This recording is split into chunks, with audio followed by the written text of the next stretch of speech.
Holy Mother Church celebrates the feast of Saint Margaret Mary Alacoque on October 16th.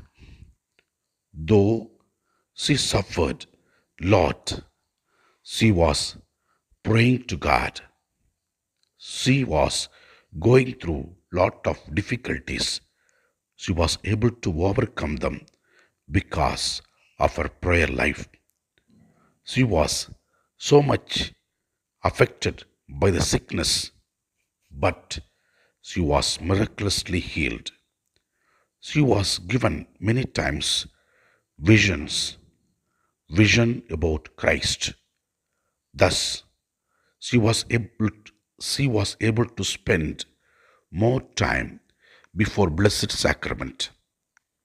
She was able to receive more blessings and miracles in her life. Even after her death, many people received favor from the Lord through the powerful intercession of our Saint Margaret Mary Alacoque. Let us pray for our families. Let us pray for our people who are suffering with various sicknesses that God may touch through the powerful intercession of Saint Margaret Mary Alacoque.